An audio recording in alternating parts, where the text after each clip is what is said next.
All righty, welcome into the Gary Ayd Show here on the Cave, cavetalkradio.com and the Cave Talk Radio app. It's great to have you aboard. Gary Ayd, Rich Anselmo, and no cameras today, just radio today. We're doing this old school style with a modern twist. Of course, it still is digital radio and available live on Facebook and YouTube.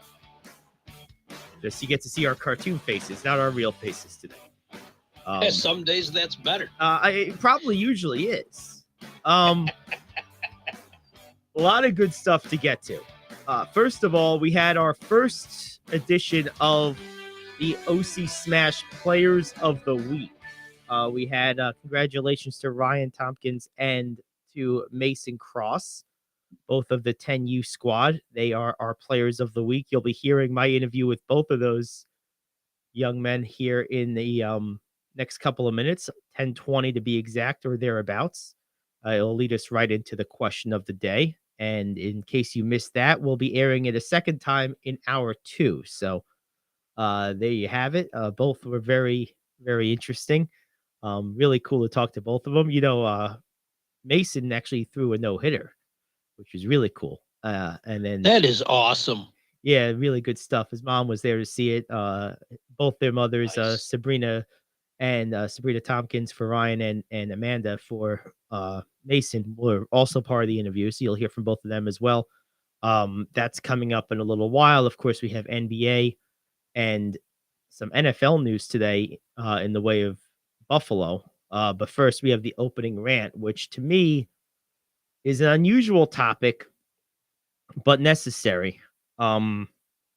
St. Francis in Brooklyn. Now, I was only vaguely aware of this school prior to yesterday. Like I knew the name, but if you had told me where is St. Francis, I would have just as well said Maryland or Jersey.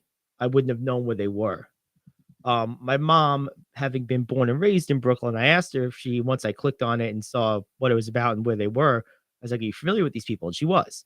And our own Dave Drucker, who works behind the scenes with us here at Cave Talk Radio, he also was familiar with them because he played basketball. I believe it was a Hunter, if I remember correctly. So he played against people from the St. Francis program. Well, anyway, they are closing their entire athletic department, going out of business. No more athletics.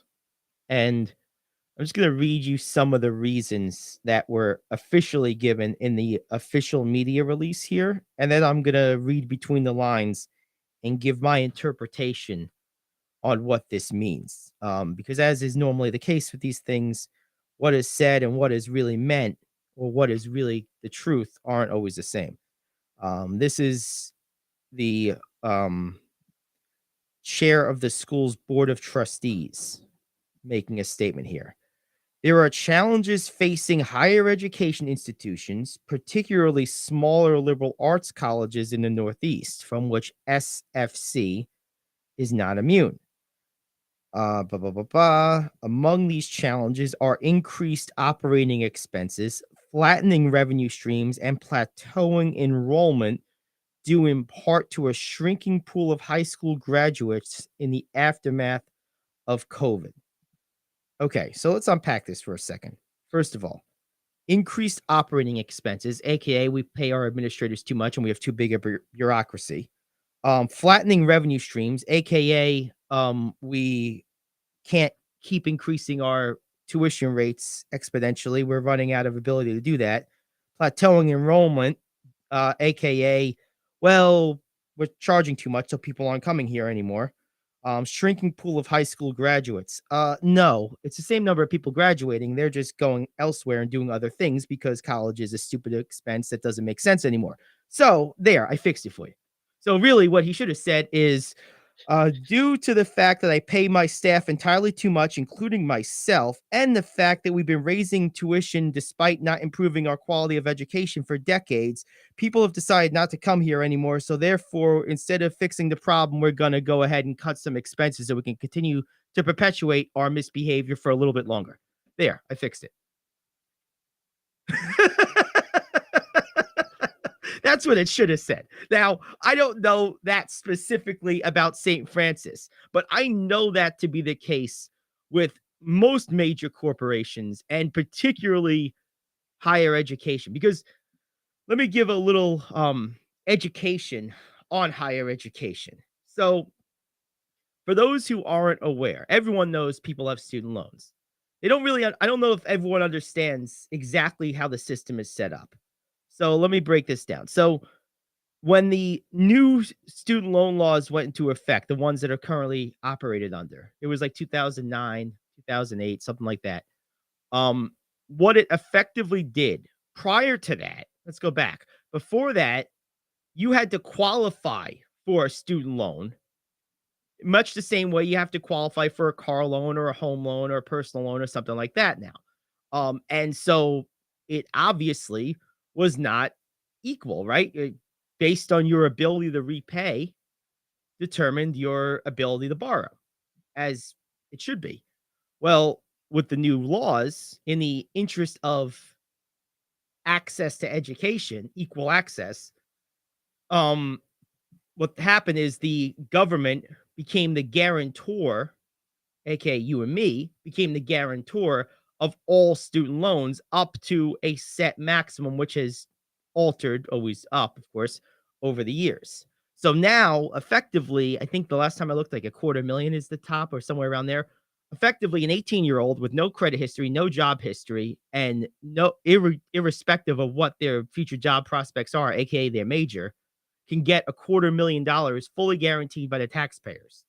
And that goes directly to the colleges from the government. They cut them the check, and then it's the student's responsibility over the course of their life to pay it back.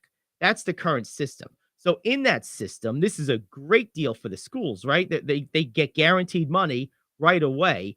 And because it's not tied in any way to student success or major or anything else, they are able to basically do whatever the hell they want. There's no correlation between what they can charge and the quality of their education or services that they provide. So it has brought down the quality, or at least stagnated it, because there's no incentive to compete, because you're not competing on quality, you're not competing on price, you're not competing on anything. It's guaranteed money, right? So that's the system. So in that system, bureaucracy has thrived. Administrative departments, athletics included, have bloated. And finally, it's taken decades, a decade and a half at least. Um, People are waking up to the fact that, hey, this isn't a good deal. I can go make money doing something that doesn't require me to go 50,000 to $250,000 in debt to do. And more people are doing that.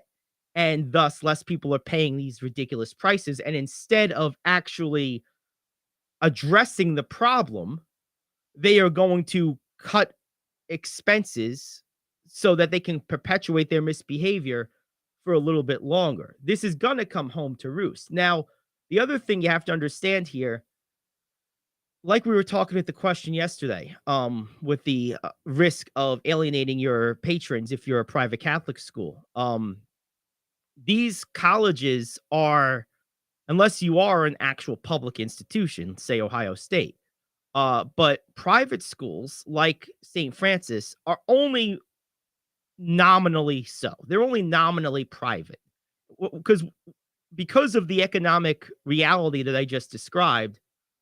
They might be private in the sense of they are not funded directly by taxpayers in the traditional sense of a public institution or a public utility or entity, but they are de facto funded by the public because all of their revenue comes from the student loans that are guaranteed by the federal government, which of course is funded by the taxpayers or the public.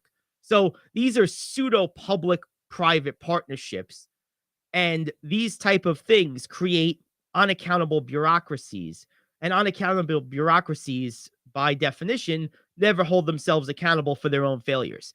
It is my opinion, without knowing a lot about St. Francis, but knowing a decent amount about the general economics of higher education and athletics, that this was preventable by updating behavior long ago. This could have, and is probably unnecessary and a temporary band-aid. My expectation is this probably buys them another year or two, maybe 3, of continuing to kick the can down the road before they'll have to do something else.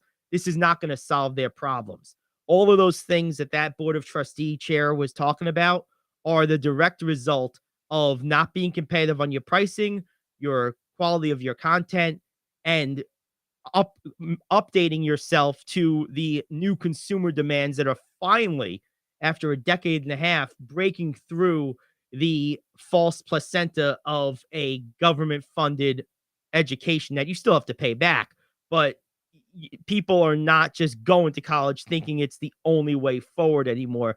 Finally, people have woken up, and colleges are going to be hurting from this, except the ones that are smart enough to realize it, and then courageous enough to actually change their own behaviors and approach versus blame other things and try to cover it up, which is what, in my opinion, St. Francis did here, and it cost them their athletic program. And I feel bad for those athletes. That's my analysis of the situation. I agree, because a lot of what you said, where I agree with it completely, is just, it had nothing to do with athletics. Right. That was just a place they could go find some money for a little while by not funding that anymore. Why are we not concerning ourselves with a problem? Education costs too much. Right. I know the thing to do is, especially as people of my age, these damn kids can't pay their loans. Well, the loans are ridiculous. Right. No, they are. And this is why I've long been in favor of a measured student loan forgiveness program. And when I say measured, I mean this. You forgive and take when I say forgive, your taxpayers are going to own that burden. But you take that hit one time. But with that hit comes legislation that codifies into law that the federal government from that day forward will in no way ever again be involved in guaranteeing loans to any student for any reason, because that is the cause of the problem. See, if you do the loan forgiveness, but you don't close that, you're just going to recreate the problem. It's like a debt consolidation loan. If you don't change your behavior, you get the debt consolidation loan. Great. All your $50,000 of credit card debt are now on this one payment, but your cards are still active. And if your behavior stays the same in 2 years, you can have $100,000 in debt. So it's just going to double and multiply the problem. To fix the problem, you have to cut off the source of the problem, which is these guaranteed government loans. That's the source of the problem. No banker worth their salt could guarantee a $150,000 or $200,000 loan to an 18 or 17-year-old kid with no collateral. If they ever did, not only would they never work in the field again, they might go to prison for malpractice. Right. Justifiably so. So, that's the fix. Now, is that being discussed? No, of course not. But that's the way you fix it. But in lieu of that, the other way to fix it, which we're starting to see a little bit, and I think St. Francis is maybe a small proof of this, is people are waking up. Students are waking up and saying, I don't need to take out that amount of money. I don't need to do that. I can go to community college, or I can go to a trade school, or I can get a CDL. There's a million ways to earn a good living that don't require me to go $100,000 into debt or have a mortgage without a house. Finally, people are realizing that. And the reason for it, in my opinion, is my generation, people a little older than me, were the ones who really bore this albatross of student loan crisis debt, because it was basically instituted in our collegiate years. And our parents came from a generation where generally college was seen as a placenta to success. Understandably so, at one point it was, so I don't really blame them, but it wasn't the case anymore, but no one knew that. So what ended up happening is our generation got stuck with all this stuff. We learned the hard way, and now we're raising kids ourselves with those lessons, and our kids are understanding, oh, that's stupid. So that's why that's happening now. And that's just going to accelerate as the children of people my age get closer to college age, that's going to happen more and more, which is good. So that might be the end around way to undo all this mess, because the government's not going to fix it. Because in order for the government to fix it, they'd have to admit that they're the problem and reduce their own power. They're never going to do that. So the only other way is to just not play in the sandbox, right? And if more and more people do that, colleges, even if the system remains in place, will be forced to reduce prices to be more competitive. They'll have no choice if no one's going there. So that's the only other way to do it. So that's what I think happened to St. Francis. And you feel bad for the athletes, and there is some history there. But, that's what happens with mismanagement. That's the problem with corporate bureaucracy or public bureaucracy, is it is by definition unaccountable to anything, including itself. And as long as they're allowed to remain so, they will. Because who doesn't want to not be accountable and still get paid? That's the dream, right? But I want to not be accountable and still get paid. Exactly. Exactly. That's the dream, but it's not the way the world works. Nor is it right. Right. Well, and the problem is administration in these cases is often bloated. Oh, yes. As is their pay. Right. Absolutely. Well, that's part of the bureaucracy. They're taking care of themselves. They're all in the fishbowl together. So they're all just taking care of each other. It's disgusting. It just is. And this is no specific commentary on St. Francis's direct finances. Obviously, I have no personal knowledge of those, but it's a broader commentary on the finances and structure of higher education that I believe, from what I'm reading, likely applies to the situation at St. Francis, which has led to the announcement that they're doing away with athletics at the conclusion of this semester, at the conclusion of this season. So anyway, there you have it. And that's a shame. It is a shame. All right, let's take a break. We'll come back and we will talk to our players of the week. Really, really exciting stuff. I am really excited to. I had a great time talking with both of these young men yesterday, Mason and Ryan, and really, really good stuff is up. You're going to be happy to hear this. Now, quick word from our sponsors, Coffee Lovers. Middletown is now officially the home of a home run coffee shop. It is Days Coffee. Patented blend of caffeine, 15% caffeine, thereabouts, 85% less than other coffees on average. It is still going to give you that pickup, but it tastes great. It's better for your stomach. It sits better in your body, and it's formulated by a retired cancer pathologist, Dr. Grant Lee. There's a fermented patented enzyme in there that gives it that great flavor, but also the lower caffeine. It makes it much healthier for your gut, and those health benefits and that great taste at the lower caffeine rate can actually now be had for cheaper than ever before, thanks to this formulation. Previously, it was hard to get, hard to produce, hard to distribute, so it was expensive. Now, with Dr. Lee's formation, you're able to get this at a pretty much a normal price for a cup of coffee. A cup of coffee there, iced coffee anyway, is going to set you back $3 to $4 versus $5, $6, or $7 in some cases for this type of thing elsewhere in the past. So how do you get this game-changing cup of joe? Well, go to radioonlydeals.com and get a $4 gift certificate for just $2. That's radioonlydeals.com to buy your single-use digital gift certificate for Days Coffee. Again, that's radioonlydeals.com, the official coffee provider of the Gary Ayd Show. All right, here we go. This is my interview with Ryan Tompkins and Mason Cross, done yesterday, and take a listen. All righty, welcome back to the Gary Ayd Show here on The Cave, cavetalkradio.com and the Cave Talk Radio app. And we are joined now by Ryan Tompkins, who is one of our 2 players of the week with the OC Smash this week. You guys played a bunch of games, 3, in fact, in Pennsylvania. Have you been there before? Was this your first time at that field, or have you played there before, Ryan? First time. Awesome. How'd you like it? How was the field? It was nice. Yeah. And the dome was pretty cool. Oh, it was a dome. Oh, that's really cool. So how old were you when you first started playing baseball? Like 4. Oh, right away. Wow. Who's your favorite player? Aaron Judge. Aaron Judge. Are you a Yankee fan, I take it? Yeah.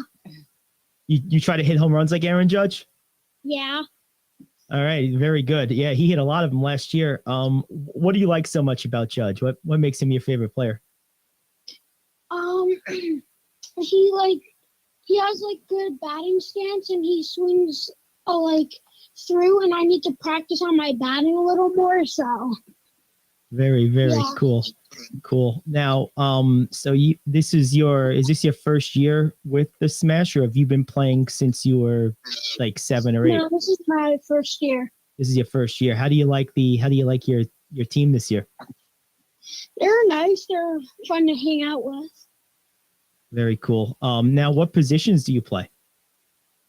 I play sometimes pitcher, mostly catcher, and first base. Do you have a favorite position of those?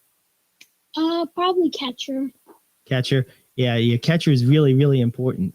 Do you like talking to the pitchers, or what's your favorite part about playing catcher? Because you just get involved with almost all the plays, technically, kind of. So you're not standing around being bored. See, when Yeah. I played baseball, they put me in left field because I couldn't play, so they would make me just stand there. I didn't get to do anything. It wasn't very much fun. Yeah. So what's your favorite part about baseball? Is it batting? Is it fielding? Is it running the bases? What's your favorite part about the sport? Probably batting, because it's like more of a challenge, and I like a challenge. So Are you a left-handed batter or a right-handed batter? How do you hit? right-handed. Right-handed batter. Okay. That's very cool. And do you copy Aaron Judge's batting stance? Half like the feet and stuff, and so. Now, I have one question for your mom here, if that's okay. Sabrina, I'm curious, what is, for like an off the field perspective, what is being involved with baseball done for Ryan as far as just like whether it be social skills or anything else? Like, have you noticed anything that of tangible benefit from playing the sport over the years? Absolutely, definitely, especially with COVID, just being finished, definitely the social aspect of it, being part of a team, making new friends. He's in Marlboro right now, but playing on Smash, which is so he's making friends not only in his community playing rec ball, but he's playing with different kids in different towns. So being able to make friends and adapt. So I think that's definitely a big part of that as well. Yeah, that makes a lot of sense. One thing that I don't know that a lot of people, unless they've been through it, understand about travel baseball is the sacrifice for the families. Can you talk about that a little bit and how maybe that's been something with you guys, like how much travel and everything is involved in this for you guys? Yeah, I mean, with our weekends, we know as a family, our weekends are, pretty much set with baseball. So, taking the time, but it's also being able to see him, for the next few years playing and, and watching him grow as, a individual. And like I said, we know that the time it's his time, he's our only child. So, he loves it, and we definitely are supportive of what he wants to do.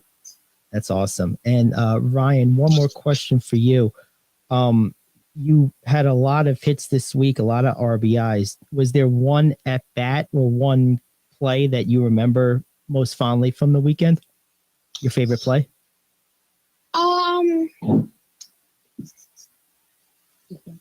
The third game, where I hit a really hard ball and it went into the outfield.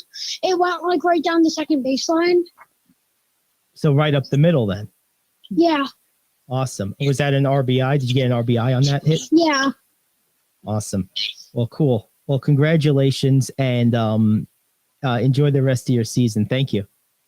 Thank you, Gary. Thank you. All righty.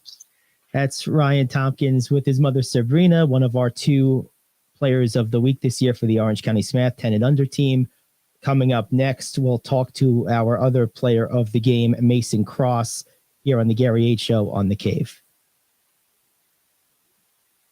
Coffee Lovers Middletown is now officially home to the home run of our favorite beverage, Days Coffee. Days' patented blend contains approximately 85% less caffeine than other coffees, which makes it better for you, yet unlike decaf coffee, still gives you that great pickup and tastes amazing. Formulated by a retired cancer pathologist, Dr. Grant Lee, Days Coffee is fermented with a patented enzyme that until now required a complex and thus expensive sourcing and production process. With Dr. Lee's formulation, this enzyme's great health benefits can now be brought to your cup quicker, easier, and cheaper than ever before. Here's how you get a hold of this game-changing cup of joe. Go over to radioonlydeals.com and get a $4 gift certificate to Days Coffee for just $2. That's radioonlydeals.com to buy your single-use digital gift certificate for Days Coffee. Radioonlydeals.com. That's radioonlydeals.com. Enjoy the preferred coffee of the Gary Ayd Show. Enjoy Days Coffee. All righty, welcome back to the Gary Ayd Show. We have our second player of the week here from the OC Smash. We're speaking with Mason Cross. His 10U team played 3 games in Pennsylvania this week. And Mason, I'm curious, have you played at this field before, or is this your first time at this field in PA? This is my first time there, so it was a little bit different from like where I usually play. So it was fun to play there. That's really cool. What was your favorite part about it? Was there anything about the field that was memorable to you? The favorite part probably about about the field was it was an enclosed dome, so it was pretty fun. Yeah, no, the domes are fun. I've played in a couple of them, basketball, and yeah, domes are a lot of fun. Now, how far of a trip was it? You remember? 3. 3 hours. Very cool. Now, well, first of all, congratulations on the no-hitter. Was this the first time you've thrown a no-hitter? I'm sure it probably was, right? Yes, it is. At what point in the game were you aware that you were throwing a no-hitter, or were you not aware until afterwards? I was not aware until my coach came and said I threw a no-hitter. Oh, that's really cool. That's really awesome. Now, what was your pitch that you were using the most? Were you throwing mostly fastballs or what? Yeah, I was throwing mostly fastballs. I tried to get my changeup under control. It just kept slipping out. Very cool. Now, who's your favorite baseball player in the major leagues? I probably have to say Bryce Harper. What do you like so much about Bryce? He's one of my favorites too. I think he's awesome. What I like most about Bryce is that he's like so intense and like he's like such like a good athlete. Yeah. Yeah, no, he's a really good guy. And, you know, one thing you may not know, he was nationally famous at like 12 or 13 years old. You know, I remember that when I was much younger, he was kind of coming up. Are you a Phillies fan, or you just like him? I just like him. I'm a New York Yankees fan. Okay, I understand. Yeah, I'm a Met fan, so there you go. How long have you been playing baseball? I've been playing baseball almost my whole life. Okay, very cool. Is this have you been on the Smash in younger age groups before this, or is this your first time with the Smash? About 9 or 8 years old. Oh, great. So this is your first year with the Smash, or you had another year with them? I lost you there. I've had another year with them. Okay, so it's your second year. Very cool. All right. Now, one other thing is, do you have a favorite? Do you play other positions besides pitching? I imagine. Yes. What's your favorite position to play? Do you like pitching, or do you like somewhere else? I like pitching, and I like to play shortstop. Shortstop. Cool. I have a quick question for your mother, if you don't mind. Hey, Amanda. Hi. I'm curious, over the years of Mason playing baseball, what is the sport, just being involved in this sport, have you noticed any like positive developments from his association with it, like in his maturation process and just as he grows up? Oh, absolutely. He's got 2 older brothers. So Mason's, when he says all his life, he's grown up on the baseball field, always watching them play. And he's a very mature kid for his age. Very aware of different things that are going on, but also very, very competitive because of that. So I would have to say, just because of growing up on the field, his competitive nature is what I see the most. Now, how old are his older brothers? He's got a 17-year-old brother and a 15-year-old brother. So you and your husband have been at this for a while then. Yes, we have. Yes, we have. What? We are dividing and conquering a lot. Uh, We're very rarely together once baseball season starts. Yeah, I'm sure. Now, how, for those who maybe are considering putting a child in a travel program like this for the first time, what advice can you give them in terms of what to expect with the travel and the commitment that's involved with something like this? It is a big commitment. Your baseball family becomes the people that you spend the most time with. It's different for us because we are now coming towards the end of my older son's baseball travel team, coming to an end, his years there. And we were just talking about how fast it truly does go by, and how when you're in the moment, you're like, oh, I have to do this, or we're eating dinner at 9:00, or I'm going here and I'm spending money at this hotel. But the memories that they make off the field, with where they go and the places they've been to, and just the bonding that they get to do off the field has become some of, I think, their sweetest memories also. But it's a huge commitment. We even, like tonight, we just got done with this tournament this weekend. Tonight we're headed out to travel practice again with him. So Wow. it's a huge commitment, but one that we're not sad that we made. We're very happy that we made that commitment. Well worthwhile. One last question I have for you. You've obviously had kids go through what sounds like multiple travel programs. Even Mason's been on different ones. What, if anything, is different or unique about the Smash compared to some of the other organizations your kids have been associated with over time?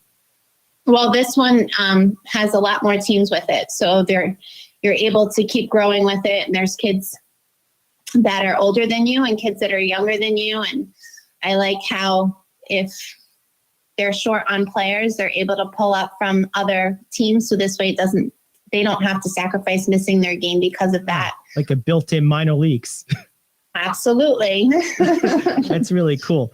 Very good. Yeah. Well, thank you very much. And I'll have one more question for Mason real quick before we finish up here.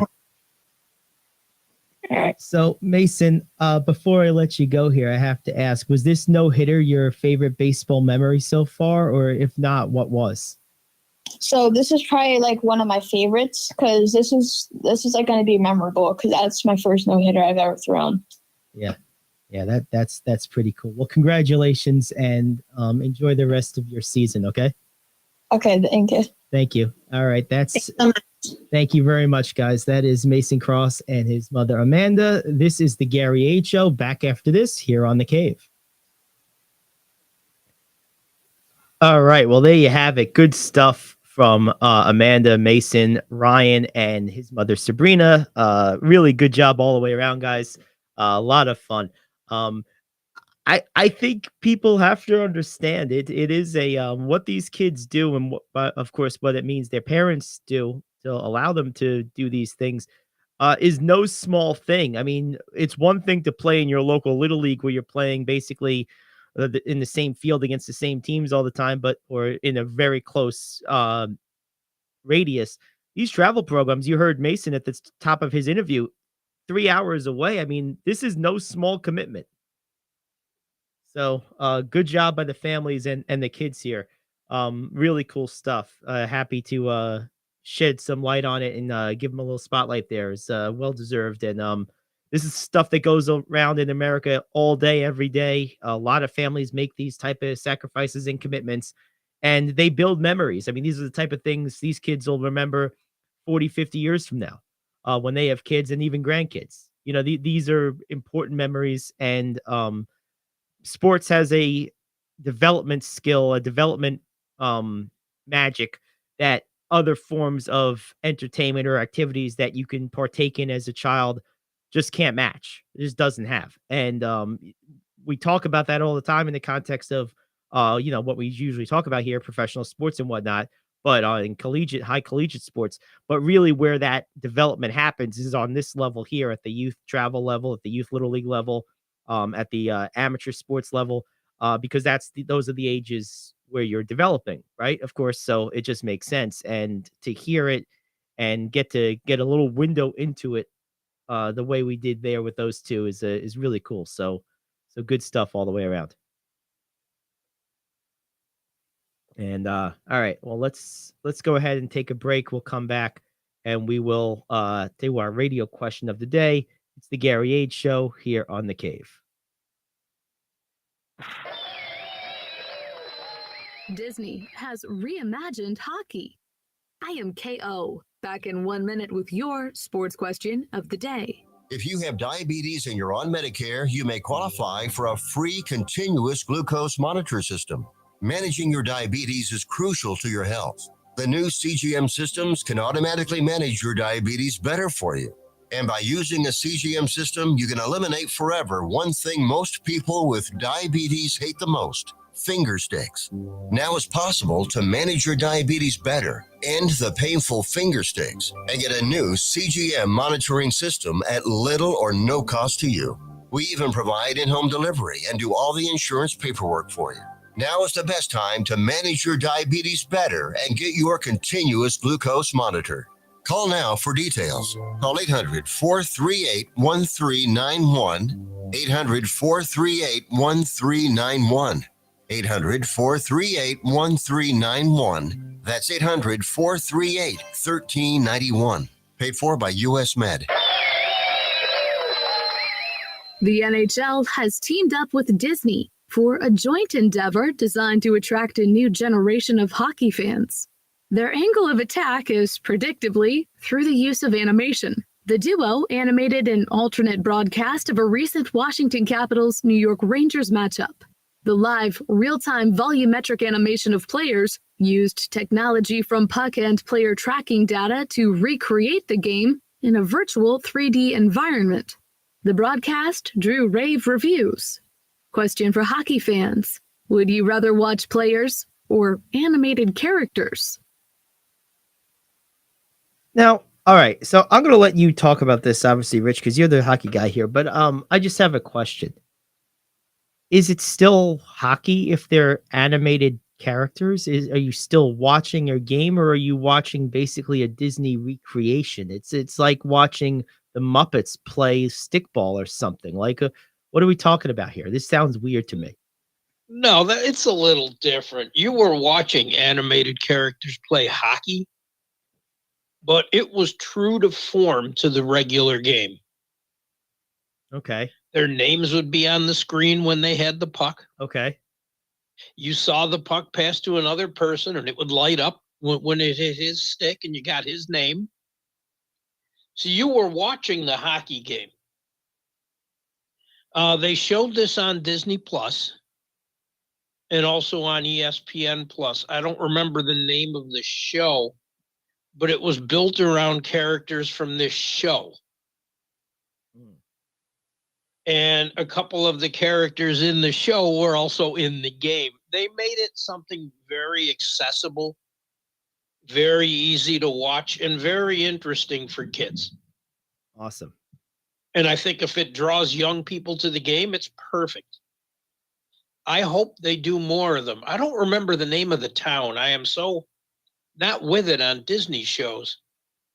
But you saw the townspeople there in the crowd and the shops that are in the show. And it was on an outdoor rink in this made-up Disney town. But the game was the actual game. Gotcha.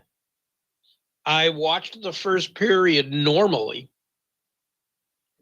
and then flipped over. I was going to find another game during the intermission because I have ESPN Plus and they have every game. I was going to find another game, then I saw this version of that game. So I watched the second and third period like that. And yeah, if it turns some kids onto the sport, perfect. Disney has a stake in hockey right now. Yep. No, it's true. I mean, I guess this is this is creative presentation at its finest. I mean, ultimately, yes. Whether it's esports or something like this or in-game entertainment, all of this stuff is designed to enhance the viewing experience. The question I have with all of it, not really necessarily with this particular animation of hockey, but with just in general, all of the extra stuff, I'll call it, in a very unscientific lumping, is does that create fans of the sport, or is it just momentary entertainment that doesn't then connect the dot to actually enjoying the sport? Like, for example, like to make the most obvious example, the quality or enjoyment level that random non-football fan mother X gets out of the halftime show will likely have no conversion rate in turning her into a fan of the actual X's and O's of football. So my question is, with all this stuff, is always, does it lead to them actually liking the sport or just enjoying that moment in the environment they're in at that second, and then not giving any mind again to the actual sport that entertainment was surrounding? That's always my question with this stuff. The way I look at it, Gary, is I think you're going to see a little bit of that with adults. That was interesting. That was different. The kids liked it. That was fun. If it gets 3% of the kids who watched between the combined ESPN Plus and Disney Plus, you've made hockey fans. Mm-hmm. If 3% of them become hockey fans, that's what they want. I know the goal is 5%. I think it's a little high, but it could be. I think it was great. I'm not a kid, and neither is my daughter, and she enjoyed it too. She knew nothing about the show, Jolly Farm or whatever. I think Jolly Farm's a Family Guy takeoff, but it was. But I mean, you'd see people from the town in the crowds the same way you see celebrities in the garden. Right. And they would show them in breaks. Kevin Weeks did a great job on the commentary explaining the basic rules of the game for kids. See, that piece of it, I think we need more of in all sports. It's one of the things that made Madden so great is he did not assume you knew anything. I mean, right. He's the type of guy that would actually make that fake person I just used in my Super Bowl example more likely to become a football fan, because one of the problems with becoming a fan of a sport is sports presentation has become so sophisticated now that there is a very high level of presumption of knowledge in all presentations. And at some point, you are starting from zero.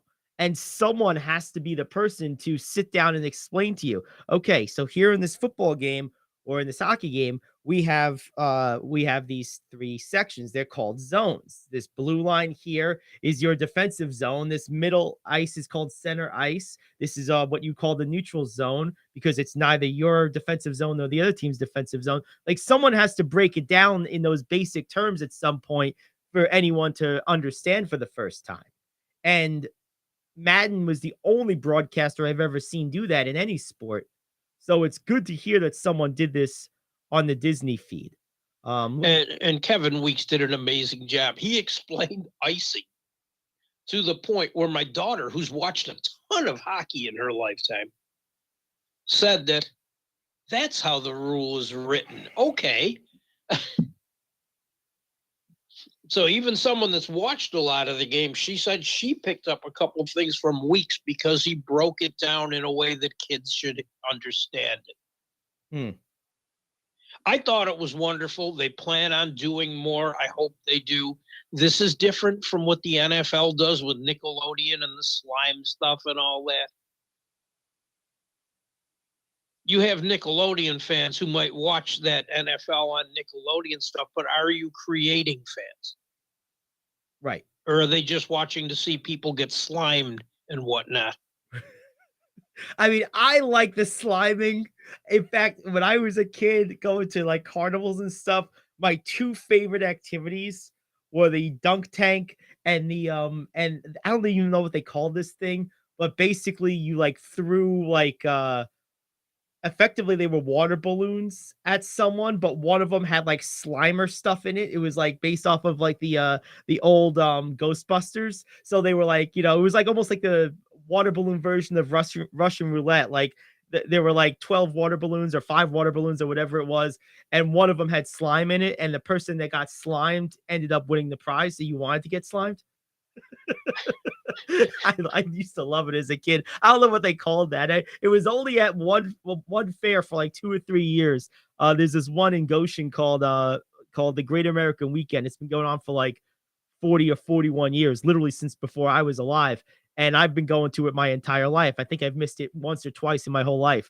And they used to have this thing. I don't know what they called it, but you had like it was. Then they only used, the best part is they only used dark green balloons, so you couldn't even see inside because the slime was the same color, right? And they were diluted enough so it had the same general consistency of water. So it was a really funny game. I used to love it. It's good stuff. Not what you were talking about, but hey, it just brought back a memory. Right. But are they, and I don't watch the Nickelodeon things. I'm sure people with kids might, hoping their kids get interested in football. If they do as good of a job explaining it as Kevin Weeks did on the hockey game, I think it helps. Yes. Yeah. You're not trying to hit the adult audience. Right. Well, that's the you're trying to hit kids, right? And you're trying to grow the sport with kids, right? No, and you appreciate the creativity, and this is one of the reasons why you wish Disney would become less ideological and less in your face at times with political grandstanding and pandering, because when they get out of their own way with that stuff and just do what they do, there's no one better in the history of the world at presentation and storytelling than Disney Corporation. No one. They're the best that's ever done it. They really are. And animation, I mean, who's better at it? There's no one. I mean, I don't even know who you call second place. I mean, they are so far in the way the best at that stuff. It's not even close. And which is why it's such a shame they get in their own way with some of this stuff sometimes, because if they wouldn't, they're completely unassailable. They're one of the most powerful and successful companies by merit in world history. I mean, there's some companies that become huge because they were the first in a cornerstone industry and kind of locked the market. Think General Electric, at one point Standard Oil. But then there's companies that are in a non-essential, I hate that word, but a space that doesn't necessarily mandate to touch everyone's life every day the way energy does. But they dominate to such an extent that they almost become a utility in that non-utility space. That's what I'm trying to say. That's the word. Okay. Disney's almost a utility as an entertainment company. It is incredible. You almost can't do without Disney. Like you almost can't avoid Disney is what I'm saying. They're yeah, I can do without it, and that's not a knock on it. No, but I mean, I don't. There's no way anyone avoids it. Well, that's what I mean by you can't do without Disney, in the sense that at some point in your day-to-day life, something that Disney is involved in will touch you, whether it's ABC, ESPN, the movies, a lot. They have a lot to do with digital advertising. They have so many tentacles to their business. Yes. It's hard to avoid. I mean, that's what I was saying. ESPN and ABC are a regular part of my life, which is Disney. Which is Disney, right? But I don't have Disney Plus. No, I wasn't. Right. Which is why I didn't know what the show was they were doing. Right. But as I was watching it, I knew why kids would like it, and the numbers showed. Because if you combine the ESPN Plus and the Disney Plus numbers, a lot of people watched. Yep, absolutely. No, it's and good for them. Look, I as much as I don't enjoy this sport, I'm never going to root against any sport growing its audience, except for maybe soccer. And any sport that starts to grow it with kids does it right. Well, that's the way you want to do it. That's right. That's right. 100%. All right. Well, let's go ahead and take our break. We have the top of the hour coming up, which means top 5. We got some NBA stuff to get to. A little NFL news. Nothing huge in baseball today. So we've done our season previews. I guess the one thing. Oh, I think there's something huge today, but All right. Well, go ahead with it. If it's World Baseball Classic, I'll let you have at it. all right, there is a championship game tonight. Oh, good. It's almost over. It is the semifinal last night between Japan and Mexico was outstanding. All right. And of course, Japan walked it off. There you go. So we'll and USA plays Japan today for the title. Okay, there we go. I would have felt better the US playing Mexico. Despite Mexico being a really good team, but that Japanese team is loaded. There we go. All right. And I know Otani wants to pitch in this as well as hit. Okay. Well, there you have it. All right. Well, let's take our break. We'll come back. I'll let Rich talk about the WBC. We'll do the top 5 NBA stuff as well. The Gary Ayd Show back after this here on The Cave.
All righty, welcome back to the Gary Ayd Show, hour number 2 here on the Cave, cavetalkradio.com and the Cave Talk Radio app. Great to have you aboard, Gary Ayd and Rich Anselmo. You know, one thing before we get into the top 5, there is a school in an adjoining county, Ramapo High School, that just through some federal funding built out a first in the county competitive esports team. They have an esports arena, you know, it's a big technology room basically, where students, I guess they're calling them student athletes. I don't like that term. Playing video games is not a sport. I don't care what anyone says, but it's a competitive activity. It's a obviously wildly popular activity, and now it's a school sanctioned competitive activity. And I just think that's really cool. I've long been intrigued by esports. I've never fully delved into them, but I'm intrigued by them.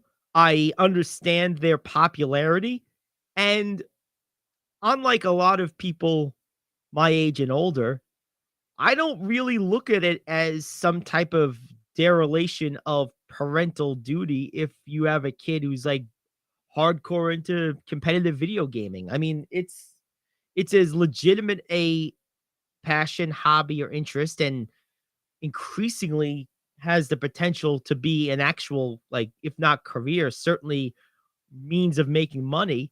So I don't really see any problem with it. I think it's actually quite cool and quite, it's a distinctive opportunity and a distinctive reality of the latest generations that this is now a thing. Like it's something that didn't exist, you know, even when I was growing up, let alone when you were growing up or anything else. Like it just didn't exist. Video games existed, but their organization and the scope and the interconnectivity of it is amazing now. It really is. Oh, it is. Last time I was in Vegas, I saw the esports pavilion there. Where is it? I haven't been to Vegas recently enough. It's just off the strip. Okay. So it's not But- downtown then. But it's close enough. Right. Okay.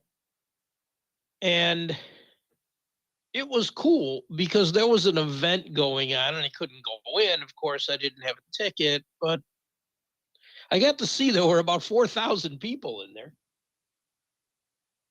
So the fact that they're getting spectators at that, and this was pre-COVID, I can imagine the numbers may have grown by then.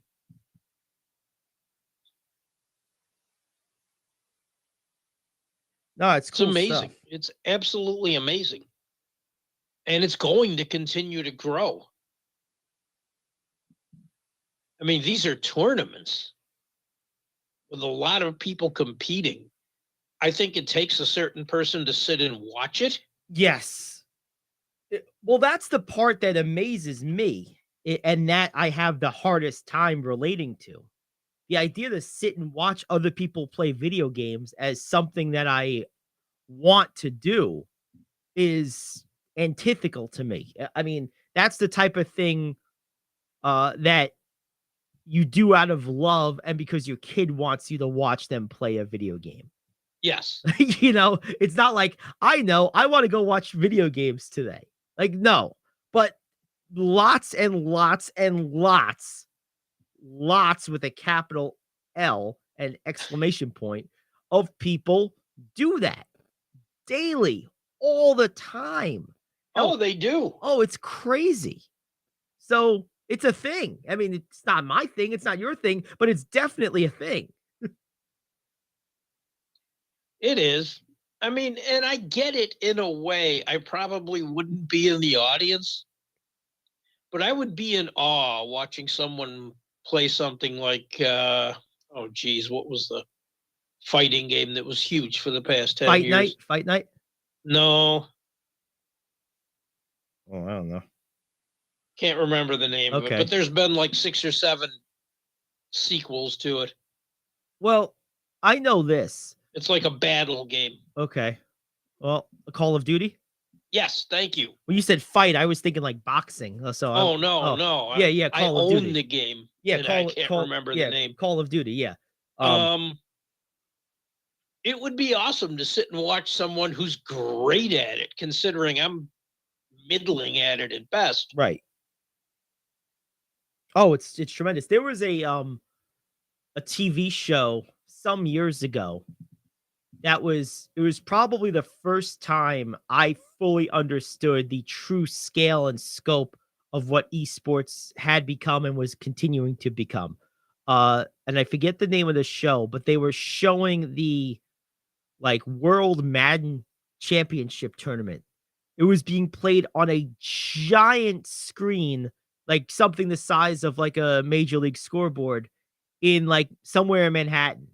It was enormous. I think it was even like Times Square. They like erected a screen on top of one of those buildings or something. It was massive. It looked like a mini New Year's Eve party. It was crazy. And I was like, man, this is people going to a destination and all but a handful of them are going there as spectators. That is wild to me. Oh yeah. And I mean, Vegas was one of the first places to put one of these up because so many tournaments are there. Right, right. If other cities get on this, there will be a tour. And I think it's time. I agree. And it's cool to see an area high school. That's what started all this. It's cool to see an area high school kind of dive into this. It really, really is cool. So anyway, what do we got for the top 5? It was a thought yesterday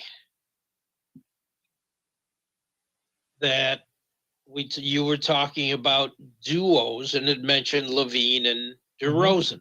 Yep. One of the better ones in the league. Yep.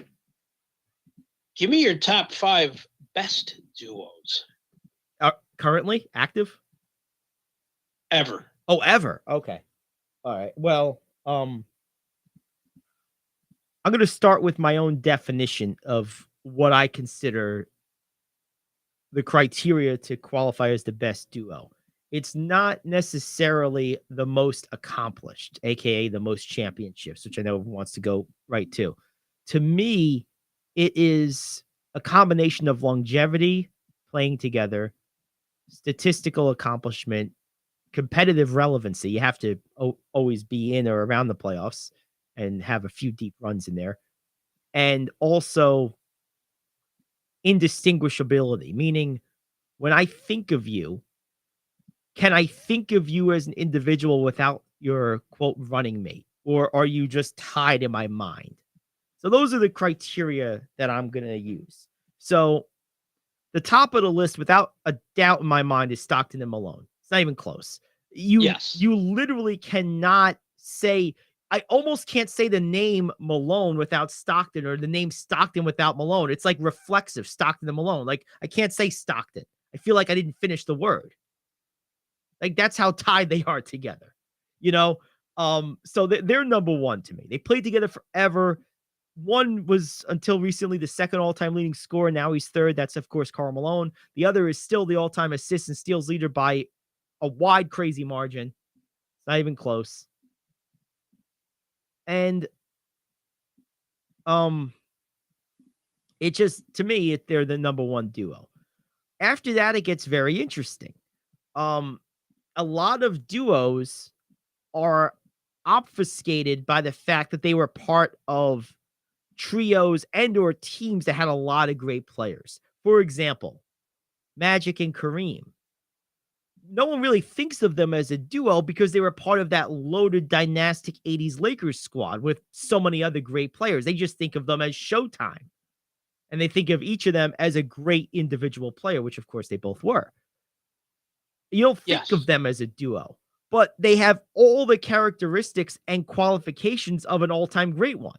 They played together a long time. Obviously, they won a lot of championships. They complemented each other perfectly. They played a two-man game all the time in the half court flawlessly. So they have all the qualifications of it, but we just don't, in our mind's eye and in our memory, associate them as a duo, but they absolutely are. They were a duo inside of a great team with a lot of other great players.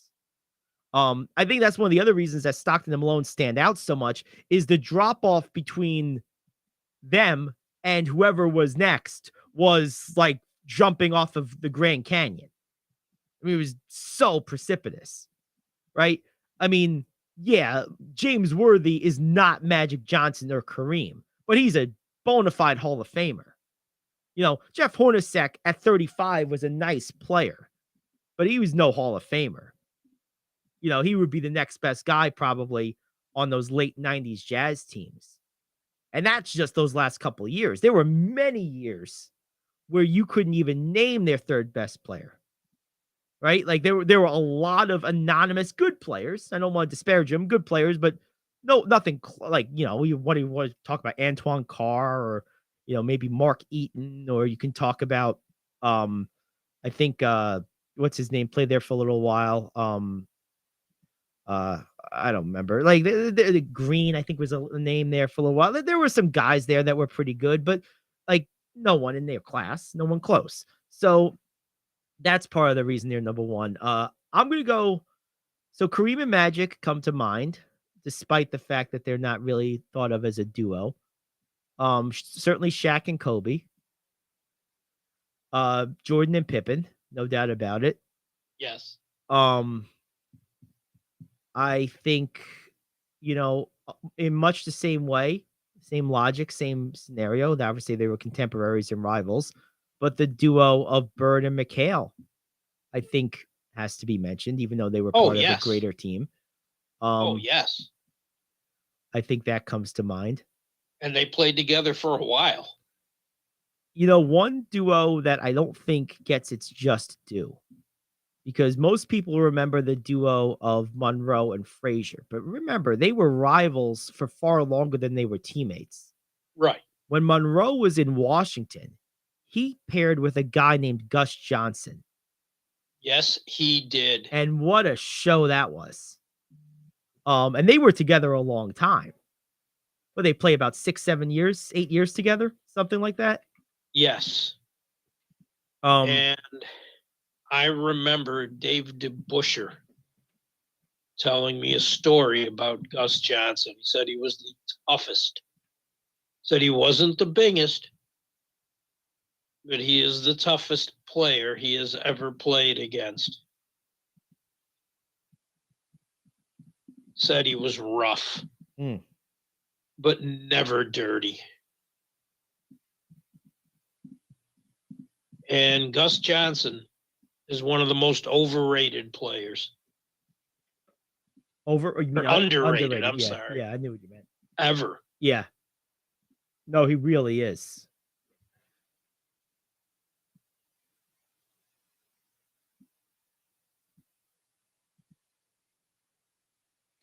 No, he really is. They don't get better than that. And it's cool to see that he's remembered, as is DeBuscher.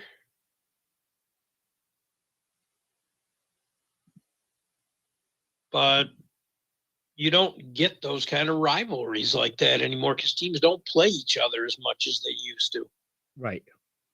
And on that Knicks title team, wow, what would a duo be on that? Well, that's, you know, we're talking about a lot of teams that are, you can pull duos, but like really they were just loaded teams. I mean, I guess if you say Frazier and Reed, that's one option. It's one, but hey, they won a title when Reed was barely a participant. Right. Or you could say Frazier and Monroe, but they won a title before Monroe got there. Right. Frazier and DeBuscher doesn't work, nor does Frazier and Bradley. Yeah, no, it's true. A couple other duos that I want to call out here a little bit. I think a duo that is really grossly underappreciated is the combination of Havlicek and Dave Cowens. Those guys were awesome. They were key. I mean, really, when you think about it, after the Russell years, there wasn't a long period of time before the Celtics were back winning titles. They won a couple of titles in the 70s and were competitive throughout the whole decade at a high level. And that was because of those two. What was there, like a 1-year gap between when Russell retired and Cowens got to Boston? Was Cowens a rookie, I think, in 1971, maybe? 70-71 season. There was a 1-year gap where Henry Finkel was the center. Oops. And he ended up having a really nice career as Cowens' backup. Howard Finkel's older brother, right? Not a common name. I can't imagine. They got to be related somehow, right? So anyway, but that's one that I think is underappreciated long term. I really do. Another good combination was the combination of early duo of Wilt Chamberlain and Hal Greer. Those guys were sensational together when there was Philadelphia. So certainly Jerry West and Elgin Baylor have to be mentioned. Absolutely. Chamberlain and Greer just weren't together long enough. Right. Yeah, there was just a few years. West and Baylor, I felt bad that group did not get a title. I agree. Because their players noted for not getting a title, as are Stockton and Malone. And they deserve better. Because both of them are all-time greats.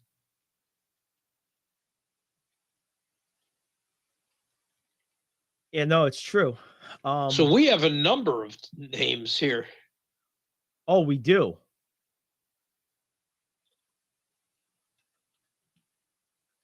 Let's rank see. them for me. Let's rank them.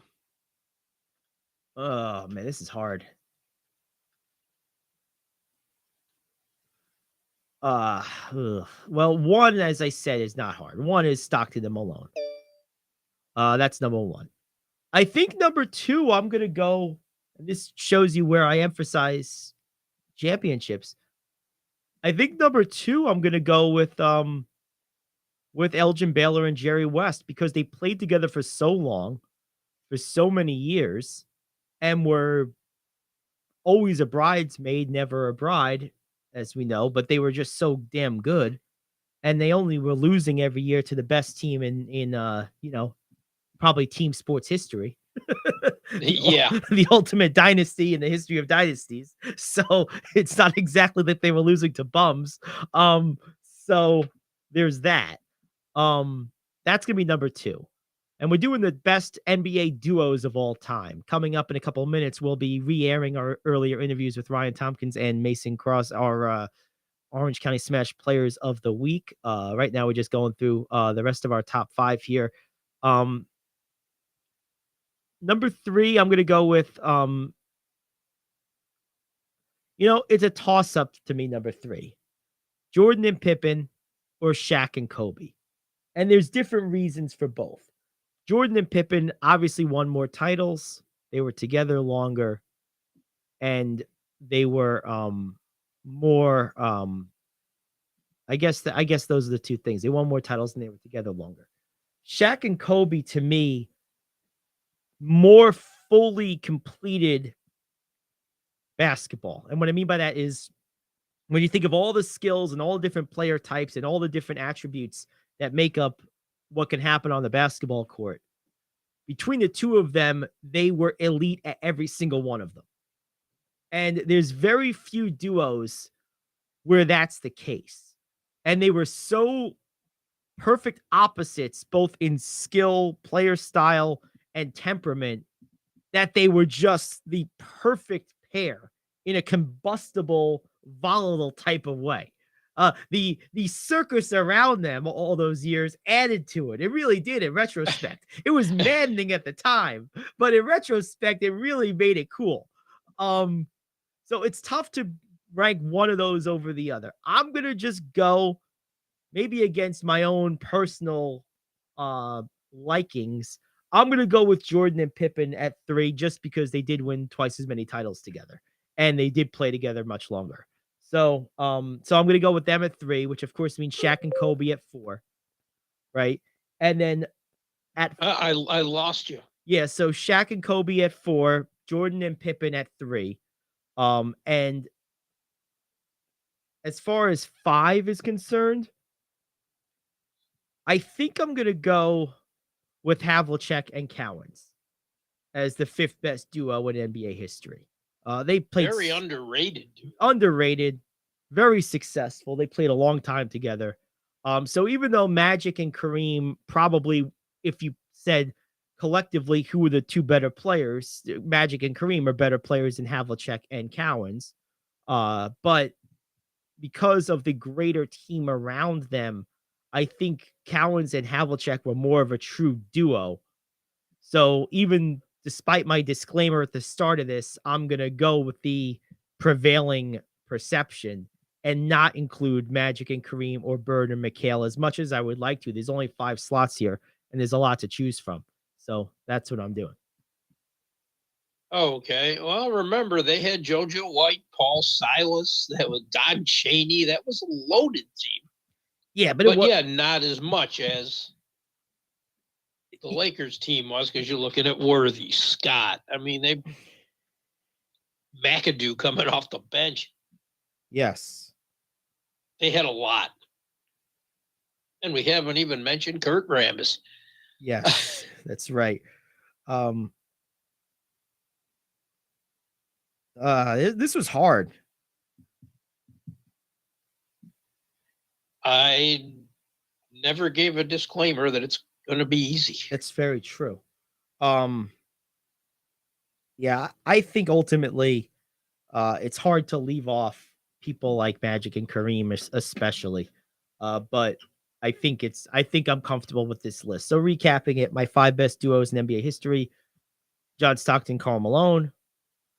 Number 2 is Elgin Baylor and Jerry West to me. Number 3 is Michael Jordan and Scottie Pippen. Number 4 is Shaquille O'Neal and Kobe Bryant. And number 5 is John Havlicek and Dave Cowens. That is my top good. 5. That's a good one. That was a challenge. That was hard. LeBron and D Wade got some votes in the chats here. Is pretty good. Someone said, Dylan says, will Giannis and Middleton end up on that list down the line? Yeah, they have to win a little bit more, but I mean, certainly they're a great duo right now. Or just be out, playing it at that level for a while. Right. That's the thing, is it takes a long time. Curry and Thompson probably belong. Yep, that's a great one. Absolutely. But yeah, if you're looking back in 20 years, I can see Giannis and Middleton there. Oh, if absolutely. they keep up the success for the next, number of years. That's right. All right. Well, there we have it. All right. Let's go ahead and we're going to re-air our interview from yesterday with both Mason Cross and Ryan Tompkins, our OC Smash Players of the Week. Their mothers, Sabrina and Amanda, also will be involved in both these interviews. In case you missed it in the first hour, we aired this in the first hour, but for those who maybe couldn't attend and wanted to hear it, we're going to air it again. And then we'll be back to wrap it up with some NFL news and a little NBA. It's the Gary Ayd Show here on The Cave. All righty. Welcome back to the Gary Ayd Show here on The Cave, cavetalkradio.com and the Cave Talk Radio app. And we are joined now by Ryan Tompkins, who is one of our 2 players of the week with the OC Smash this week. You guys played a bunch of games, 3, in fact, in Pennsylvania. Have you been there before? Was this your first time at that field, or have you played there before, Ryan? First time. Awesome. How'd you like it? How was the field? It was nice. Yeah. And the dome was pretty cool. Oh, it was a dome. Oh, that's really cool. So how old were you when you first started playing baseball? Like 4. Oh, right away. Wow. Who's your favorite player? Aaron Judge. Aaron Judge. Are you a Yankee fan, I take it? Yeah. You try to hit home runs like Aaron Judge? Yeah. All right, very good. Yeah, he hit a lot of them last year. What do you like so much about Judge? What makes him your favorite player? He has like good batting stance and he swings like through, and I need to practice on my batting a little more. So Very, very Yeah.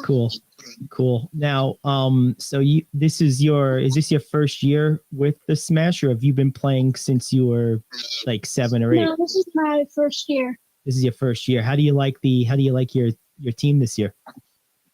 They're nice. They're fun to hang out with. Very cool. Now what positions do you play? I play sometimes pitcher, mostly catcher, and first base. Do you have a favorite position of those? Probably catcher. Catcher.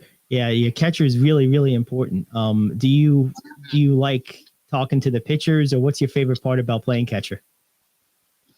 Because you just get involved with almost all the plays, technically, kind of. So you're not standing around being bored. See, when Yeah. I played baseball, they put me in left field because I couldn't play, so they would make me just stand there. I didn't get to do anything. It wasn't very much fun. Yeah. So what's your favorite part about baseball? Is it batting? Is it fielding? Is it running the bases? What's your favorite part about the sport? Probably batting, because it's like more of a challenge, and I like a challenge. So Are you a left-handed batter or a right-handed batter? How do you hit? right-handed. Right-handed batter. Okay. That's very cool. And do you copy Aaron Judge's batting stance? Half like the feet and stuff, and so. Now, I have one question for your mom here, if that's okay. Sabrina, I'm curious, what is, for like an off the field perspective, what is being involved with baseball done for Ryan as far as just like whether it be social skills or anything else? Like, have you noticed anything that of tangible benefit from playing the sport over the years? Absolutely, definitely, especially with COVID, just being finished, definitely the social aspect of it, being part of a team, making new friends. He's in Marlboro right now, but playing on Smash, which is so he's making friends not only in his community playing rec ball, but he's playing with different kids in different towns. So being able to make friends and adapt. So I think that's definitely a big part of that as well. Yeah, that makes a lot of sense. One thing that I don't know that a lot of people, unless they've been through it, understand about travel baseball is the sacrifice for the families. Can you talk about that a little bit and how maybe that's been something with you guys, like how much travel and everything is involved in this for you guys? Yeah, I mean, with our weekends, we know as a family, our weekends are, pretty much set with baseball. So, taking the time, but it's also being able to see him, for the next few years playing and, and watching him grow as, a individual. And like I said, we know that the time it's his time, he's our only child. So, he loves it, and we definitely are supportive of what he wants to do. That's awesome. And Ryan, one more question for you. You had a lot of hits this week, a lot of RBIs. Was there one at bat or one play that you remember most fondly from the weekend? Your favorite play?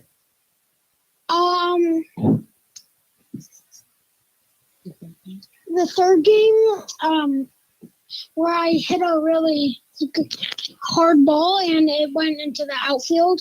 It went like right down the second baseline. So right up the middle then. Yeah. Awesome. Was that an RBI? Did you get an RBI on that hit? Yeah. Awesome. Well, cool. Well, congratulations, and enjoy the rest of your season. Thank you. Thank you, Gary. Thank you. All righty. That's Ryan Tompkins with his mother, Sabrina, one of our 2 players of the week this year for the Orange County Smash 10 and under team. Coming up next, we'll talk to our other player of the game, Mason Cross, here on the Gary Ayd Show on The Cave. Coffee lovers, Middletown is now officially home to the home run of our favorite beverage, Days Coffee. Days' patented blend contains approximately 85% less caffeine than other coffees, which makes it better for you, yet unlike decaf coffee, still gives you that great pickup and tastes amazing. Formulated by a retired cancer pathologist, Dr. Grant Lee, Days Coffee is fermented with a patented enzyme that until now required a complex and thus expensive sourcing and production process. With Dr. Lee's formulation, this enzyme's great health benefits can now be brought to your cup quicker, easier, and cheaper than ever before. Here's how you get a hold of this game-changing cup of joe. Go over to radioonlydeals.com and get a $4 gift certificate to Days Coffee for just $2. That's radioonlydeals.com to buy your single-use digital gift certificate for Days Coffee. Radioonlydeals.com. That's radioonlydeals.com. Enjoy the preferred coffee of the Gary Ayd Show. Enjoy Days Coffee. All righty, welcome back to the Gary Ayd Show. We have our second player of the week here from the OC Smash. We're speaking with Mason Cross. His 10U team played 3 games in Pennsylvania this week. And Mason, I'm curious, have you played at this field before, or is this your first time at this field in PA? This is my first time there, so it was a little bit different from like where I usually play. So it was fun to play there. That's really cool. What was your favorite part about it? Was there anything about the field that was memorable to you? The favorite part probably about about the field was it was an enclosed dome, so it was pretty fun. Yeah, no, the domes are fun. I've played in a couple of them, basketball, and yeah, domes are a lot of fun. Now, how far of a trip was it? You remember? 3. 3 hours. Very cool. Now, well, first of all, congratulations on the no-hitter. Was this the first time you've thrown a no-hitter? I'm sure it probably was, right? Yes, it is. At what point in the game were you aware that you were throwing a no-hitter, or were you not aware until afterwards? I was not aware until my coach came and said I threw a no-hitter. Oh, that's really cool. That's really awesome. Now, what was your pitch that you were using the most? Were you throwing mostly fastballs or what? Yeah, I was throwing mostly fastballs. I tried to get my changeup under control. It just kept slipping out. Very cool. Now, who's your favorite baseball player in the major leagues? I probably have to say Bryce Harper. What do you like so much about Bryce? He's one of my favorites too. I think he's awesome. What I like most about Bryce is that he's like so intense and like he's like such like a good athlete. Yeah. Yeah, no, he's a really good guy. And, you know, one thing you may not know, he was nationally famous at like 12 or 13 years old. You know, I remember that when I was much younger, he was kind of coming up. Are you a Phillies fan, or you just like him? I just like him. I'm a New York Yankees fan. Okay, I understand. Yeah, I'm a Met fan, so there you go. How long have you been playing baseball?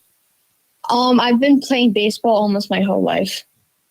Okay, very cool. Is this have you been on the Smash in younger age groups before this, or is this your first time with the Smash? About 9 or 8 years old. Oh, great. So this is your first year with the Smash, or you had another year with them? I lost you there. I've had another year with them. Okay, so this is your second year. Very cool. All right. Now, one other thing is, do you have a favorite? Do you play other positions besides pitching, I imagine? Yes. What's your favorite position to play? Do you like pitching, or do you like somewhere else? I like pitching and I like to play shortstop. Shortstop. Cool. I have a quick question for your mother, if you don't mind. Hey, Amanda. Hi. I'm curious, over the years of Mason playing baseball, what is the sport, just being involved in this sport, have you noticed any like positive developments from his association with it, like in his maturation process and just as he grows up? Oh, absolutely. He's got 2 older brothers. So Mason's, when he says all his life, he's grown up on the baseball field, always watching them play. And he's a very mature kid for his age.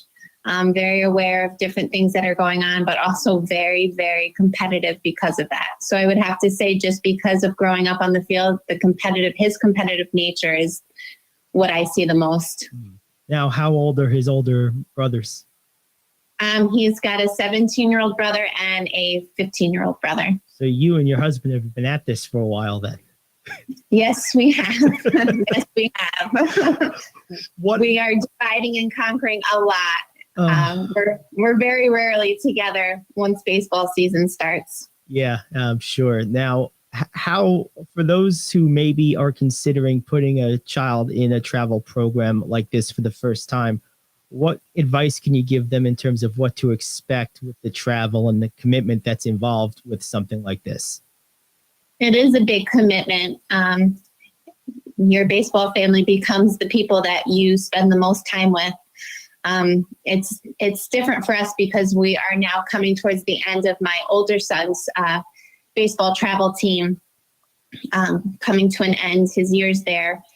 And we were just talking about how fast it truly does go by, and how when you're in the moment, you're like, oh, I have to do this, or we're eating dinner at 9:00, or I'm going here and I'm spending money at this hotel. But the memories that they make off the field, with where they go and the places they've been to, and just the bonding that they get to do off the field has become some of, I think, their sweetest memories also.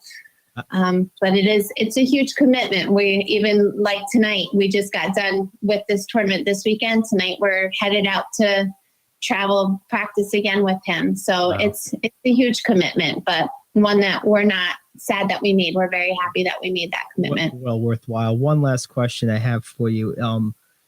You've obviously had kids go through what sounds like multiple travel programs. Even Mason's been on different ones. What, if anything, is different or unique about the Smash compared to some of the other organizations your kids have been associated with over time? Well, this one has a lot more teams with it. So you're able to keep growing with it. And there's kids that are older than you and kids that are younger than you. And I like how if they're short on players, they're able to pull up from other teams. So this way they don't have to sacrifice missing their game because of that. Like a built-in minor leagues. Absolutely. That's really cool.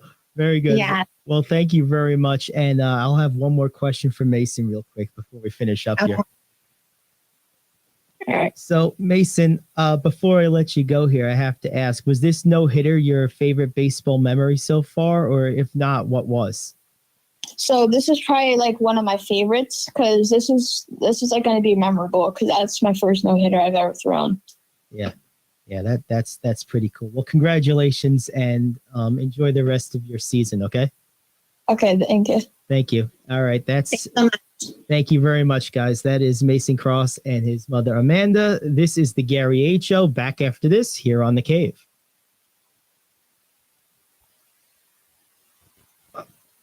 All righty. Well, that was really cool. Good stuff. So that was the second airing of our interviews this week with our OC Smash Players of the Week, Ryan Tompkins and Mason Cross there with their parents, or their mothers in both cases, Amanda and Sabrina. Good stuff there. We're going to take one more break. When we come back, we'll wrap it up with some NBA and some news you can use. The Gary Ayd Show back after this here on The Cave. Coffee Lovers Middletown is now officially home to the home run of our favorite beverage, Days Coffee. Days patented blend contains approximately 85% less caffeine than other coffees, which makes it better for you, yet unlike decaf coffee, still gives you that great pickup and tastes amazing.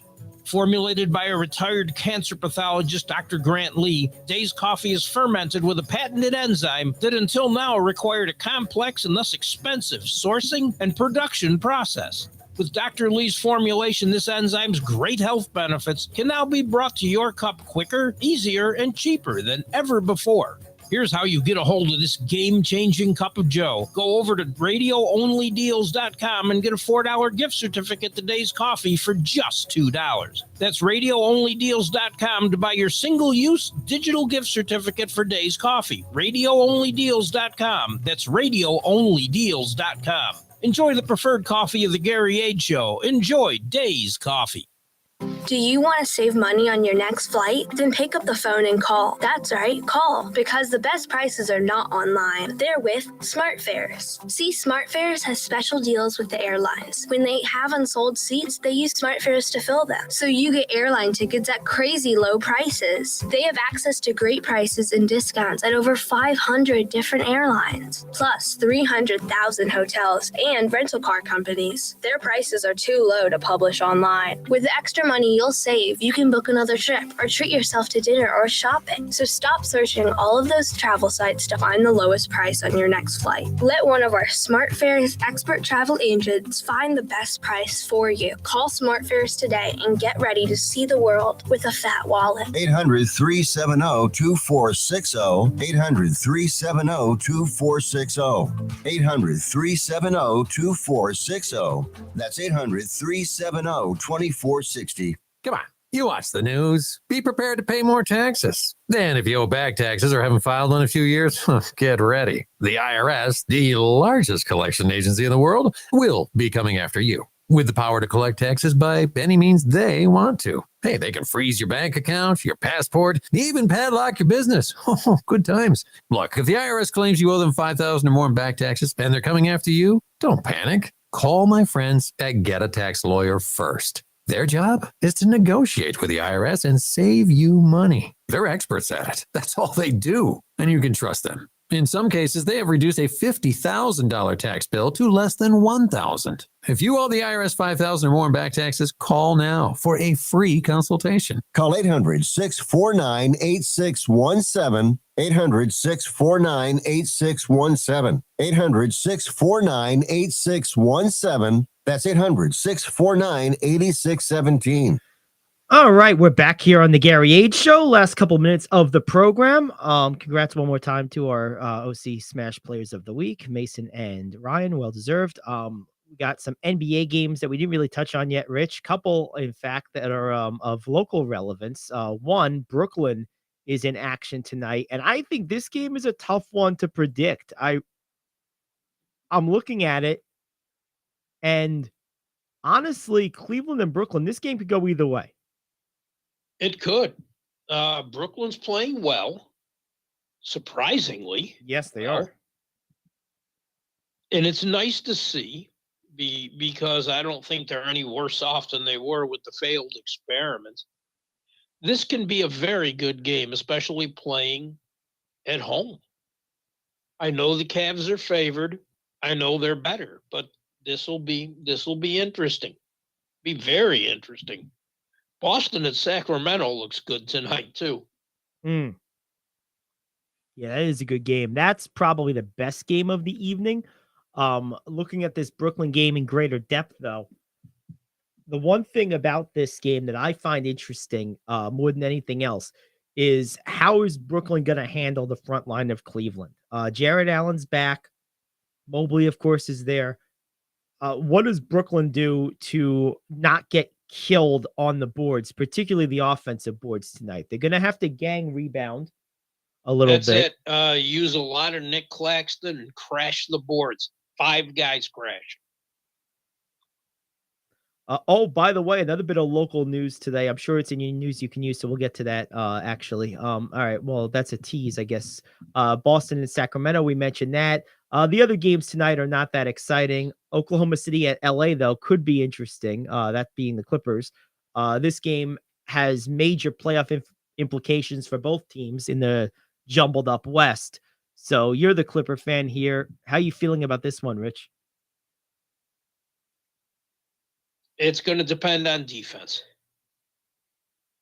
Oklahoma City can score. Yes. They can't stop people. No, that's true. But they can score. The Clippers going to have to take advantage of their defense and play some of their own. And hope that SGA does not go off. Well, there you go. All right. Well, there's our NBA. Anything quick in hockey before we get to news you can use? No games involving locals last night. Everyone's playing tonight. Nashville at Buffalo. The New Jersey Devils are hosting the Minnesota Wild. The Maple Leafs are going to the Island. And I think the Rangers are playing tonight as well. They are. They're hosting Carolina. I have a couple of quick news and notes in hockey, though. Something cool. Zdeno Chara is going to participate in the 2023 Boston Marathon for charity. Way to go. Yes, that's awesome. Carson Briere, the son of Flyers general manager Danny Briere, pushed an amputee's wheelchair down a flight of stairs and destroyed it. And I think his college team should boot him, and Yes. good luck getting a pro contract. And you know something? He's charged now. Good. He needs to pay. Yeah, well, I mean, yeah, that's assault. I mean, that's a crime. So yeah, It is. It's yeah, stupid. you can't do that. Three-time Olympian and Finnish women's hockey star Jenny Hirakowski has been hospitalized after having a skate cut her throat Ooh. in the Swedish Women's League. They claim she was rushed to the hospital, but it took 15 minutes to get there. Says the Swedish Women's League does not require an ambulance on site like in the men's league. Let's change that. That's surprising. I wonder why. That seems I don't know, but that needs to be changed. That seems like something that they just missed, like some kind of like dotting some I or crossing some T in like league bylaws or something like that. That doesn't seem like a conscious decision, more of just like a detail oversight. That's what that feels like to me. And it's time to get that fixed. Well, yeah. It really is. I mean, yeah, she's a veteran player, but she's 35. Mhm. Her condition has improved and she is going to go home soon. This might be the end of her career. I hope it's not, because she's a very decorated player. And it's just awful. I don't like seeing that. And that rule needs to be changed. They stopped the game for 30 minutes, but the players all said, we want to play for her. So they finished. There you go. Good. Happy to hear that. All right. Let's get to some news and notes. News you can use, as we call it. I have one big one. Go ahead. You said you had something locally related. Rick Pitino. Yes. It's done. He is the new head coach of St. John's. I figured you would. He is the new head coach of St. John's. It was this 6-year deal. And this has the potential to reinvigorate New York City basketball, and particularly that program. It's crazy. This was like such a catch, and this guy is just a great coach. I know he's got his problems. We all do. But the bottom line is this guy gets results every place. He turned Iona into a perennial winner. He obviously has won at the highest level many times before. I mean, this guy needs no introduction from me. He's one of those blue chip, top shelf coaches. And that's just the bottom line. And St. John's is lucky to have him. Yeah, they are. You know who's not lucky is Iona, because he kind of said he was going to stay. But yeah, well, I get it. I mean, this is like a you're talking a New York guy and like the New York basketball school, right? Like St. John's is the New York basketball school. It's not Fordham. It's not Hofstra. You know, St. John's is the New York basketball school, right? Right. It just is. So, that's really cool stuff. By the way, cool statistic by Dylan in the chats here. The Bucks have the best record in win percentage in the NBA this year. It's 718. So 718. Tim Duncan's career winning percentage is 719. Nice. That's a great stat, Dylan. That's a great factoid. I like that. I love stuff like that. What else we got news you can use? This interested me. It really did. Former Miami Heat guard Mario Chalmers. I saw this. Said along with fear comes respect. And he doesn't feel that players fear LeBron James the way they feared Michael Jordan. Okay. I'm trying to find the exact quote here. Here we go. Chalmers praised Jordan. He really, he must have idolized him growing up. He said, nobody fears Bron. Nobody's like, damn, I got to go play against Bron tonight. Well, Nobody said that. I don't know why, because I seen people be scared when they actually line up to him. But they're not scared thinking about me or thinking about him. And he said it was different with Jordan. Now, Paul Pierce and Kevin Garnett claim to have been unconcerned about James. I don't believe that. I think that's just, well, Paul Pierce is, jeez. Well, both of those guys. You won one title. One. You act like you were part of Bill Russell's team and won 10. Give me a break. And furthermore, you know what Paul Pierce's record against LeBron James was head to head? It's not pretty.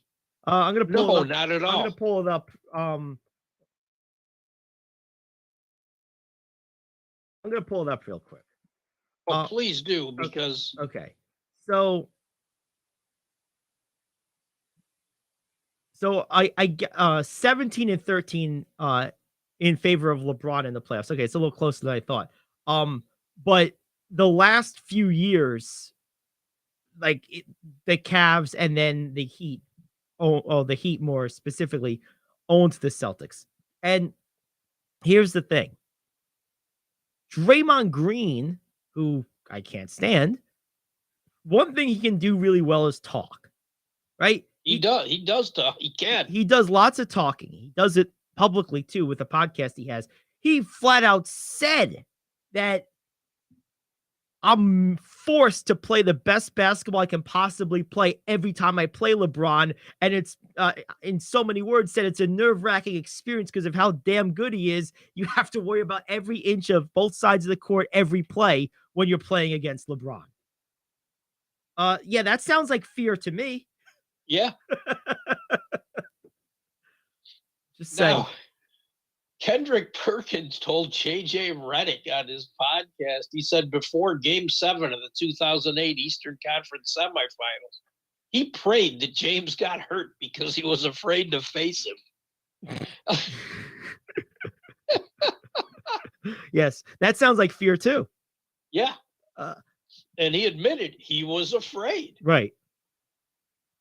Maybe what they're talking about is they weren't afraid that LeBron would rear back and punch them in the face because he's not a jerk the way Jordan was a jerk. Maybe that's what they mean. Maybe Steve Kerr is less afraid of LeBron because, you know, he's not the one that decked him. But even Kerr has been nothing but complimentary over the years of LeBron in terms of what it's like having to game plan for him. True. Very true. So anyway. Oh, man. I know you got a couple of minutes here. World Baseball Classic finishes up tonight. Japan and Team USA. Who are the starters tonight? Haven't been announced yet. Okay. Either way. Japan never led in that game until the bottom of the ninth. Mexico hit a 3-run homer. Japan hit a 3-run homer. It was tied. Mexico went ahead. Bottom of the ninth, Ohtani gets a double, then a walk, and then a game-winning double. Scored the two runs that won the game. The Urias hit the 3-run homer for Mexico. Masataka Yoshida hit the other 3-run homer. Yoshida got the walk before Munetaka Murakami hit the 2-run walk-off double. So Japan plays tonight. It's 7:00. It's worth a look. One quote coming from Cardell Jones of the XFL. This coming via Twitter. Man, I wish everyone would stop saying I beat a kid in the hospital 91-35. There people are using that crude analogy for their bad competition. He said it was 98-35. We had 91 with 126 left in the fourth. Oh, God. Way to fan the Flames. It's the XFL. What do you expect? They need to do that. Yeah. Despite losing last night to Minnesota inexplicably, Julius Randle had a game. Legendary. What, 57 or something? 57, 19 for 29 shooting, 8 for 14. Yep. From three. He's tied for third most by a Knicks player in franchise history. Who are the two guys ahead of him?